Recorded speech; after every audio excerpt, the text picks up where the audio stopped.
कल मैंने आपको एबीसी एनालिसिस ओवरव्यू बताया था, वही बिल्कुल सेम आज है। एबीसी एनालिसिस मैंने नेक्स्ट पहली वीडियो में बता चुका हूँ, जिसे हम क्या कहते हैं, सेलेक्टिव इन्वेंट्री मेथड। ठीक है, वो एक ऐसा मेथड होता है जिसमें हमारी क्या होती है कि 3 कैटेगरीज में डिवाइड होता है, जो ए बी सी बेस्ड किस पर होता है, वैल्यू पर और वॉल्यूम पर। ठीक है, अब क्या होता है, कैटेगरी ए में क्या होता है कि मैंने आपको बताया था कि जो सबसे ज़्यादा हमारी एक्सपेंसिव या सबसे ज़्यादा कम मिलने वाली इन्वेंट्री है, वो कैटेगरी ए में आती है, जिसका हम प्रॉपरली यूटिलाइजेशन ऑफ रिसोर्सेज करते हैं, जिसमें हम वेस्टेज बिल्कुल नहीं करते।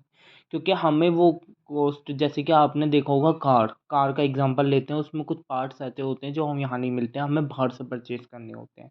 तो वो क्या हो गया, कैटेगरी ए में आते हैं। वो उसका भी हमें क्या करना होता है, ऑप्टिमम यूटिलाइजेशन रिसोर्सेज करना होता है और अपना स्टॉक कैटेगरी ए में रखना होता है, जिसका वॉल्यूम वैल्यू कितनी है, 70%। लेकिन इसका वॉल्यूम क्या है, वॉल्यूम बहुत बड़ा है, 80% पर इसका वॉल्यूम है। कैटेगरी बी में क्या है कि हमारे 20% वॉल्यूम है एंड 30% वो 20% वैल्यू है, 30% वॉल्यूम है। मतलब कि हमारा इसका क्या है, वैल्यू तो कम है, लेकिन हमारा इसका वॉल्यूम जो है वो बहुत लार्ज एरिया पे है।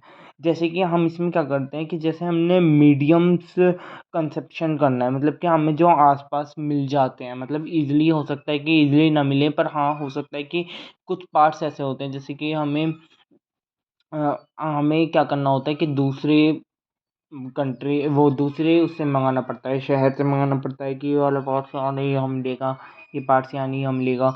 इस तरीके के जितने भी रॉ मटेरियल्स हो गए, वो सब किस में आते हैं, हमारे कैटेगरी बी में आते हैं। कैटेगरी सी में क्या आते हैं, जो कि हमारे नॉर्मली होते हैं, जिसकी वैल्यू क्या होती है, वो 10% होती है, और इसकी वॉल्यूम क्या होता है, बहुत ज़्यादा होता है, बहुत मात्रा में लगता है इसका वॉल्यूम 50% इस हमारा होता है, क्योंकि ये बहुत ज़्यादा यूज़ में आते हैं।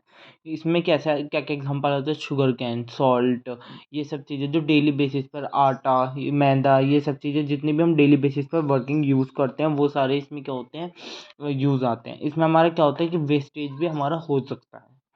नेक्स्ट है हमारा टॉपिक, स्टॉक कीपिंग यूनिट, जिसमें हम क्या करते हैं कि मतलब स्टॉक कीपिंग यूनिट से ही पता चल रहा है कि जो हम एक इन्वेंट्री का काम कर रहे हैं, जो भी हमारी इन्वेंट्री है, उसमें जो हम स्टॉक रखते हैं, उसकी हमें पता होना चाहिए कि कितनी यूनिट है, हैंड टू हैंड चेक कर लेना चाहिए कि कितनी यूनिट किस स्टॉक की है, कितनी यूनिट किस परचेज रॉ मटेरियल की है, कितनी यूनिट ये सब चीज़ किस में आती है, स्टॉक कीपिंग यूनिट, स्टॉक जो हम देखते हैं।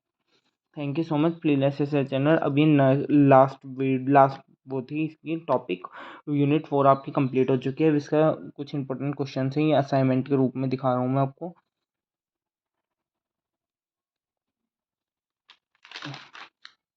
जी,